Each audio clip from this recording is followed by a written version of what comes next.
Hi everyone, Johannes Keating here. I want to talk about some common therapist mistakes, that is ISTDP therapists. The first one is to proceed with therapy as if you have a conscious therapeutic alliance in place, but you really don't, meaning a therapeutic contract that defines the therapeutic task and the definition of treatment. This involves making sure you have a collaborator that sees his or her defenses. They see them as a destructive force in their life. They don't want to do them anymore. And seeing the way to go is experiencing repressed emotions. It can't just be you seeing all of that and wanting all of that for your patient. That really the patient has to see all of that and want all of that.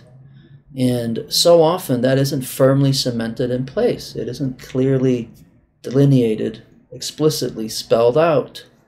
And trying to do therapy without that clear contract, that conscious will and awareness on the part of the patient about what the therapeutic task really entails, it's like trying to run a marathon with weights tied around your ankles. It's going to be draining and exhausting, no less for the therapist. So that's number one. Number two is not working in the transference. All defense mechanisms that crop up in therapy have relational implications. They're implying mixed feelings on the part of the patient towards the therapist, right? The complex transference feelings that we all hear about and read about. Gratitude on the one hand, here's someone who seems to really care and try to help us and get close to us. And negative feelings on the other hand, irritation, anger, and so on, because, hey, you're messing with my defenses that I have relied on for years and years and years, that have been my best friend since I was 5 years old, So when defenses begin to crop up, you want to, in your mind, assume that, okay, there's the beginning of rise of these mixed complex feelings towards me.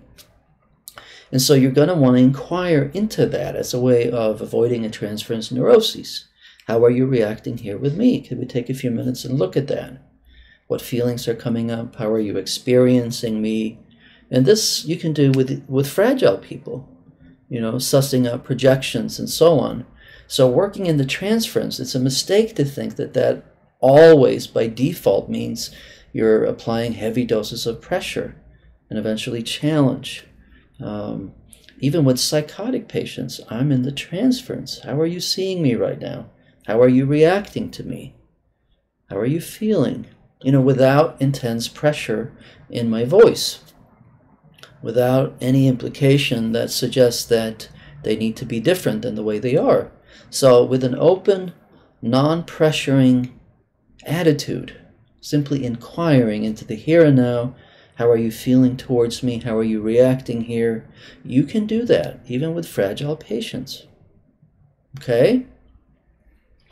So, mistake number three, not undoing what Dav and Luke called the transference, really meaning the omnipotent transference resistance.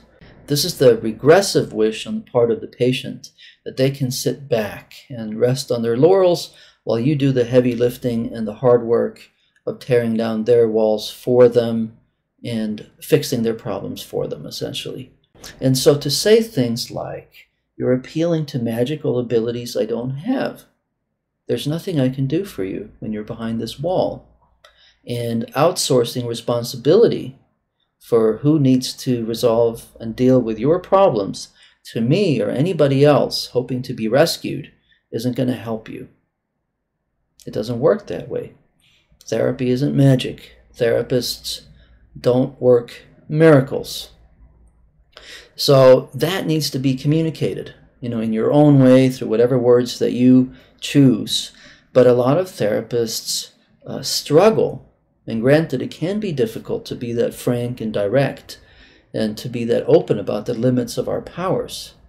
But it's absolutely critical in order to undo the omnipotent transference resistance. This regressive wish on the part of the patient that they can sit back and then you can fix what actually only they can fix.